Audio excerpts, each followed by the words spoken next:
Hey, what's going on? I'm Dustin Wood, and this is I've Got the Blues with Dustin Wood. And I'm Dustin Wood.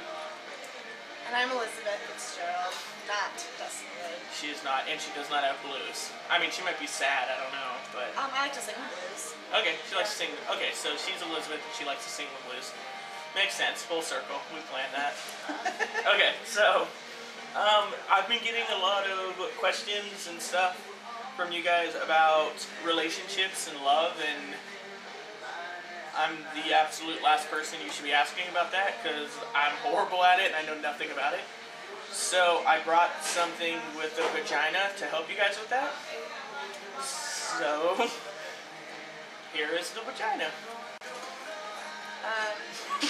Well, I feel like I should let in between my legs do the talking now. I don't think I'm that flexible though. It's okay, bro.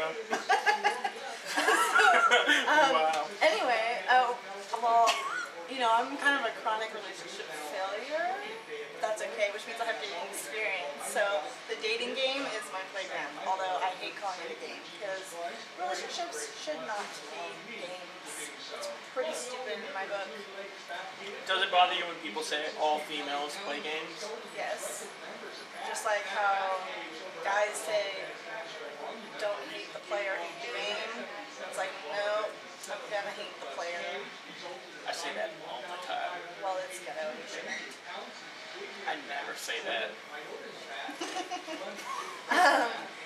But, you know, if we want to get serious about what makes a healthy relationship and love and rainbows and butterflies and all that, I listened to this really awesome audiobook a while back called The 5 Love Languages by Gary Chapman, and I highly recommend either reading it, but not while you're driving, which is what I was doing, because you can crash. So listen to it, and it's exhilarating. It really puts the idea of love and relationships in completely new perspective. So if you've never heard of it, I'm going to let you know that there's 5 love languages, and everybody has 2. There's words of affirmation, so, you know, constant, like, speech, you know, like, you did great today, or that shirt looks wonderful, you know, or... Like positive reinforcement? Yeah, but all with words. Acts of service, so, you know, cleaning the kitchen, or mowing the lawn, or doing laundry, or giving massages. Oral sex? I don't know where that would fit in. No. That would fit in under physical touch. Oh, okay. Physical touch, you like to be touched, you know, like that whole, like, where you're doing the dishes and, like, your man or woman comes up behind you and, like, does a little small on your back, like, that could really fill someone's love tank, and we're going to get to love tank in just a second. Love tank. Receiving gifts. Some people just like presents. I would say your common goal digger is a gift receiving. I'm weird like that, though, where, like, I didn't have money for a really long time, and then when I started to get money again, I just happened to be not in a relationship, but talking with someone, and I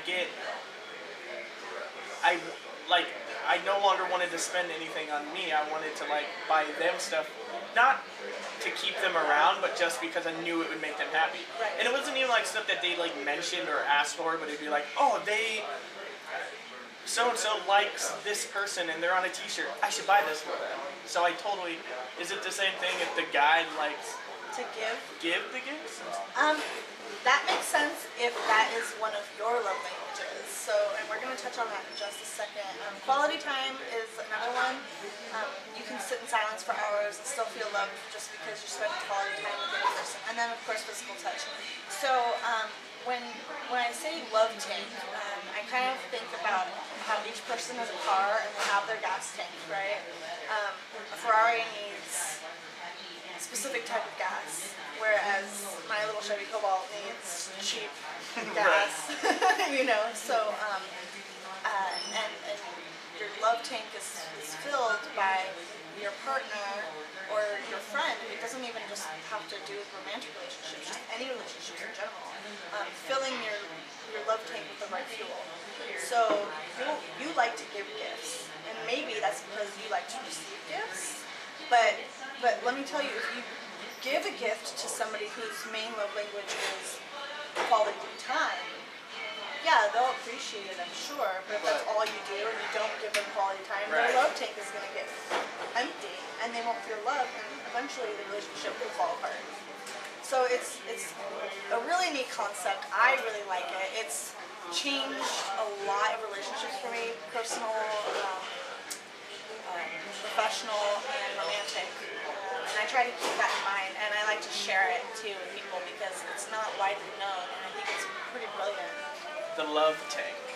The love tank. My love tank is, it's probably like a quarter tank right now. That's okay. My love language personally is definitely quality time and words of affirmation. So I think mine might be words of affirmation too, just because I hate the word like insecure, but like part of me feels like I'm expecting people to fall out of love with me, and so I always want them to like let me know that things are still, that things are still okay. So well, and that makes sense, and that's actually a pretty big one for a lot of people. You can go in a relationship with somebody who has no problem doing all the housework and doing all the chores and running all the errands and all that stuff for you, but you know, if you're sitting at home while they're doing all those things and you're not getting, you know, the words like you're beautiful or you're so smart or even a physical relationship or intimate touch, then you're not getting the fuel that you need to keep your love tank full. And your love tank needs to be full. It needs to be full to keep a lasting relationship. Now, question. It's not okay when you meet a girl on a first date to say, I want to fill up your love tank. You know what, though? If you said that to me because I know what you're talking about, I would probably do what I just did and laugh boisterously and ridiculously. And then say yes. Maybe. I'd say, well, what kind of love tank are you talking about? And then I'd ruin it with my next answer.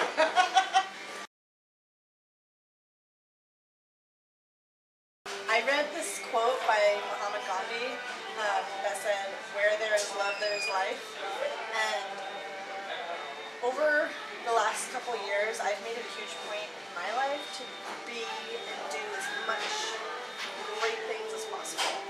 And it's really turned my life into a much more positive place to be, not only for myself, but for other people as well. Right. And I have tried my hardest to fill it with love. Friends, family, pets, romance, and I find it a lot easier to wake up every day. That's awesome. And life is awesome. That's cool. So. Well, and I can tell being around you that, like, I know that there's been a couple of times before we've hung out where I haven't been in the best mood. Today, perfect example. But you're always fun to be around and have a positive attitude, and I feel as good as I felt in a long time just being around you, so I get that. I totally get that. You bring a lot of positivity, and it's because of this? Definitely. That's awesome. Yeah, it's...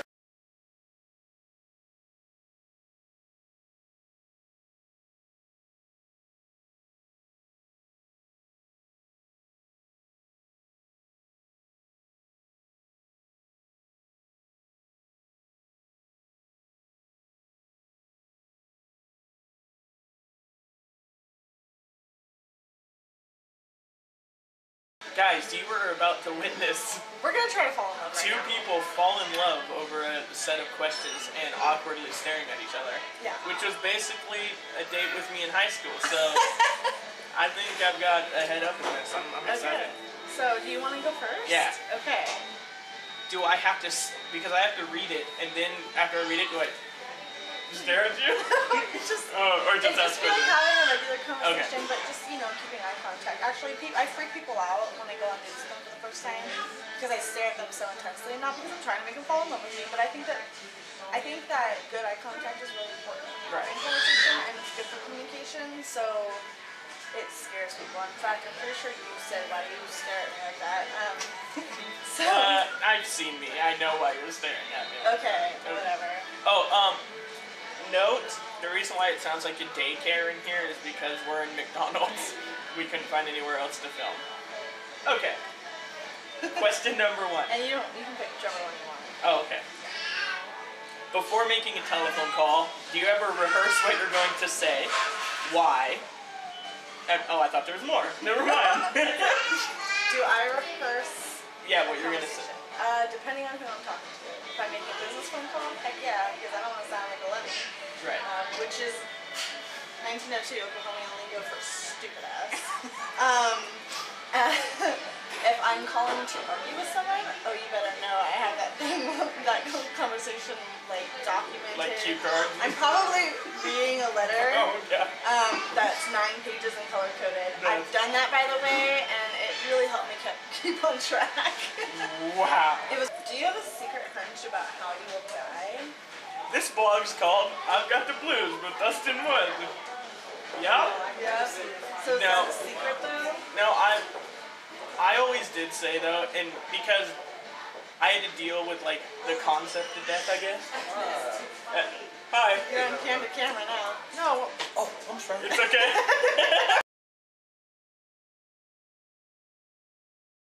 Okay, so because I was younger and I had to deal with like the ideas of death probably younger than other people had to, I've always kind of had a sense of humor about it. And so I always thought that if I'm going to die, I want it to be in a way that when people are reading about it in the newspaper, they have to laugh. So like getting hit by like a Volkswagen Bug filled with clowns, just so the picture in the newspaper is me dead and then like 40 clowns just standing around. With sad faces? Yeah, with like this. With the tears and the paper Yeah, mouth. see, you get it. Making like balloon animals for the like EMTs. Name 3 things you and your partner appear to have in common. Okay, go back and forth on this? Yeah. We both love theater. Okay, that's good. We both have dominant personalities when it comes to conversation. We both have a great sense of humor. We can laugh at pretty much anything. Like me dying by clowns. Like you dying by clowns. Yes. Or taking pictures of fecal matter in the toilet. Yes. Wow, that caught me off guard. Okay, let's see. We're both creative writers. True. Where are we? This is number 3? Yeah. We're both humans. Wow. Now I'm gonna give just a lame ass one. I had like a really nice, sweet, romantic one. Well, you just look at it. Okay. Oh wait, no, I forgot it. Okay.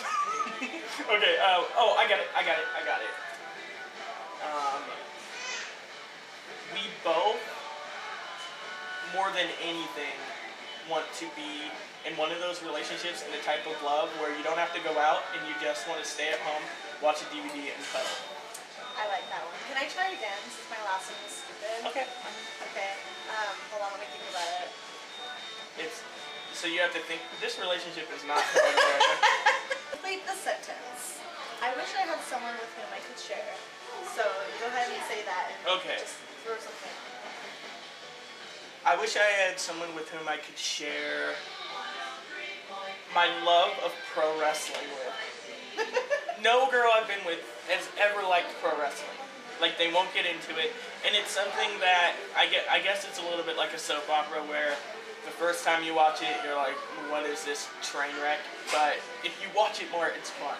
No, And so I have watched some pro wrestling, and the older stuff is great just because it's funny. The newer stuff is so lame. I'm sorry, but it's so ridiculously overdramatic. It reminds me of the bloopers from like Liar Liar, where Jim Carrey and that redhead, and she's like, overactor, and I'm like, every time I watch it, I'm like, overactors, but they're not good like Jim Carrey. Okay. Wait. Okay, before we get divorced, before even getting married. We have to fall in love first. No, that's not happening on this. You just bad. Okay, so you should appreciate this more than anyone, and this is what I try to bring people into it, telling them this is, it's literally improv theater. Because a lot of people think that they go out there and have every single move like planned out, and they're on the road 300 days out of the year. They can't memorize it, and so a lot of it is reading the crowd and choosing how to be a bad guy or how to be a good guy and what to do that night to bring a crowd like on this roller coaster ride every single night. That's actually pretty cool. Right. See, I didn't know that. Boom. Boom. You just blew my mind. Okay. Wish I had someone with whom I could share my love of crafting with. Like knitting? No. Oh. No. Actually, if I knew how to knit, trust, I would be knitting some really cool stuff. I saw this little hat for Venus one time. It was knitted. It just seemed really cozy. If I had one, I would so make one and wear it. Isn't that called I don't know. a vagina? I don't think so. Okay. No, but like I'm a huge Pinterest fan, and I sit on there for hours at a time going, I'm gonna make this, and I'm gonna make this. What kind of crafts? Are you talking about like macaroni globes or like? Okay, for example, I'm creating this pillar, like you know those Grecian pillars that hold up like Olympian temples. Oh yeah. So I'm making small ones to hold like a bust on, you know, but I'm not gonna put a bust on it. But they're really, really expensive. So I found a tutorial on how to make it with a cement forming tube and some pool noodles and some contact cement spray paint. So unfortunately, I need a little bit of wood cut for it. So if I had somebody who was really interested in doing those crafts with me, then they can do the hard stuff, like cutting wood. And then you can take credit for all of it. Exactly. Okay, no, I wouldn't. I would actually very much be like, look what we So did. you like taking something that looks like it was made from like a factory or whatever and being like, you have a total like do-it-yourself attitude. Oh, absolutely. Tell your partner what you like about them. Be very honest this time. We haven't been honest at all. Granted, this is question number 28 on the list, so I'm kind of wondering why. So after these 27 lies, yeah, now we're gonna be real honest. now. Saying things that you might not say to someone you just met. Okay, well we've known each other We've known each forever. other for a long time, so you can say something to me that you may not say to someone you just met. Okay, oh, that sounds stalkers, never mind. Okay. Oh, wait, no, it's something that I like, right? Like about you. Tell your partner what you like about them. Okay, yeah. Be honest. I like your boobs. And I would very much like to touch them. Okay, well, it's not gonna happen. Because the camera's on. We get stabbed on camera now. Okay, when did you last cry in front of another person? Ooh. It's a sad story. I cried in front of my friend Kristen when a really great guy in the community passed away recently. And second part, when was the last time you cried by yourself? Last night when I was watching P.S. I Love You. I do this thing where if I cry too much, it's like a little kid where I can't control my breathing, and so I'm like trying to talk. Are you like, and I'm like, and I don't know why.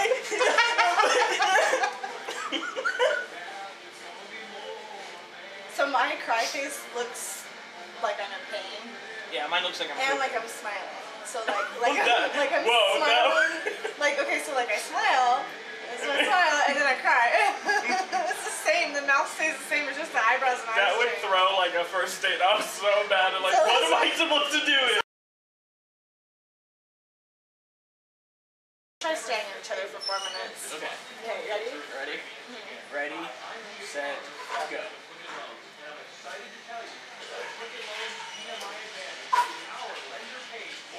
Gone to US switch for my eye.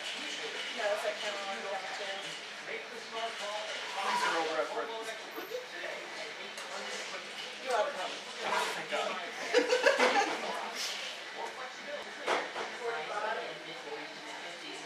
I don't think it's working. You No. know why? Because you've got glasses. It's like a barrier. That must be it. It's Yeah. force field. Yeah, it is. That's why I wear them.